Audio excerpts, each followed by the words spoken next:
YSRCP MLA Jaganmohan Reddy గారు party అధ్యక్షుడు రేపు 28వ తారీఖున వారి పార్టీ కార్యకర్తలందరూ ఆంధ్రప్రదేశ్ రాష్ట్రంలో ఉన్న దేవాలయాలన్నింటిలోనూ పూజలు చేయాలని, తిరుపతిలో జరిగినటువంటి అపచారానికి ప్రాయశ్చిత్తం చేసుకోవాలని ఏదో పిలుపునిచ్చినట్టు ఆయన కూడా తిరుపతి వెళ్లే ప్రయత్నం చేస్తున్నట్టుగా వింటున్నాం. జగన్మోహన్ రెడ్డి గారు ఆయన మారలేదు, ఆయన ఆలోచనలు మారలేదు, ఆలోచనలు మానలేదు కూడా. జగన్మోహన్ రెడ్డి గారికి ఇదొక పొలిటికల్ ఈవెంట్, ఈ రాష్ట్ర ప్రజానీకానికి ఇదొక సెంటిమెంట్.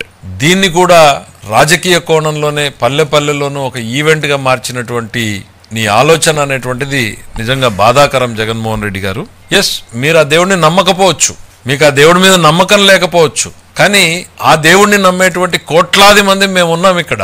ఆ దేవుడికి మీరు ఒక పొలిటికల్ ఈవెంట్ లాగా దీన్ని తయారు చేయడం అనేటువంటిది చాలా బాధాకరం. దయచేసి ఇక మీరు చేసినటువంటి పాపాలు చాలు, ఇక భక్తుల మనోభావాలతో ఆడుకోవద్దు. మీరు కల్తీ నెయ్యి అన్నది నిజం, లడ్డూ తయారీలో వాడబడింది అనేది నిజం, అపచారం జరిగింది అనేటువంటిది నిజం.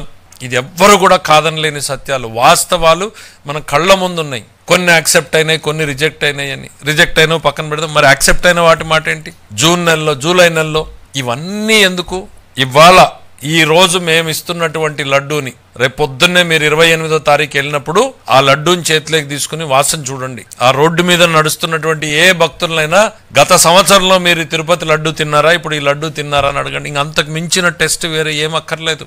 మీరేదో టెస్టులు రిజెక్ట్ అయ్యాయి, యాక్సెప్ట్. ఈవో చాలా స్పష్టంగా చెప్పాడు, ఇక్కడ కొన్ని పరీక్షలు మాత్రమే జరుగుతున్నాయి, ఇందులో తేమ శాతం ఉందా ఇంకోటి ఉందా దాని వరకే అని. ఇక్కడ మీరు గమనించాల్సింది, పాలకుడు మారాడు. ఈ రాష్ట్రంలో పాలకుడు మార్పుతోనే ప్రతి రంగంలోనూ మార్పు మొదలైంది. ధర్మ ప్రచారంలోనూ ధర్మ పరిరక్షణలోనూ కూడా మార్పు మొదలైంది. అందుకే ఈ నిజాలు వెలుగులేకొచ్చాయి. ముఖ్యమంత్రి గారు ఒక ఉద్యోగం నీకు ఇస్తున్నాను, బాధ్యత పెడుతున్నాను అని చెప్పిన రోజున ఈవో గారికి ఏం చెప్పాడు? ఆయన బయట చెప్పాడు, భక్తుల మనోభావాలకు దెబ్బతినకుండా ఉండాలి, ఇట్లా రకరకాల వార్తలు వస్తున్నాయి, సరిదిద్దండి, ఇది మీ బాధ్యత అన్నాడు. ఆ సరిదిద్దే క్రమంలోనే ఈ వెలుగులోకి వచ్చినటువంటి నిజాలు. మీరు మారలేదు, మీ ఆలోచనలు మానలేదు, జరిగింది తప్పు. మళ్ళీ చెప్తున్నా, కల్తీ నెయ్యి వాడింది నిజం, దాన్ని ఉపయోగించింది నిజం, అపచారం జరిగింది నిజం.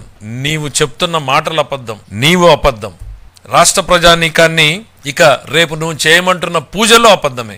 నేను చెప్పాను కదా, మీకు అదొక పొలిటికల్ ఈవెంట్. దయచేసి ఇక జరిగింది చాలు. ప్రజల మనోభావాల్లో నుంచి ఇది ఎంత తొందరగా పక్కకు పోయి మా దేవుడి మీద మనసు లగ్నమైతే మాలాంటి వాళ్ళం సంతోషిస్తాం. ఈ పొలిటికల్ ఈవెంట్లు మీరు దయచేసి మానేయండి జగన్మోహన్ రెడ్డి గారు.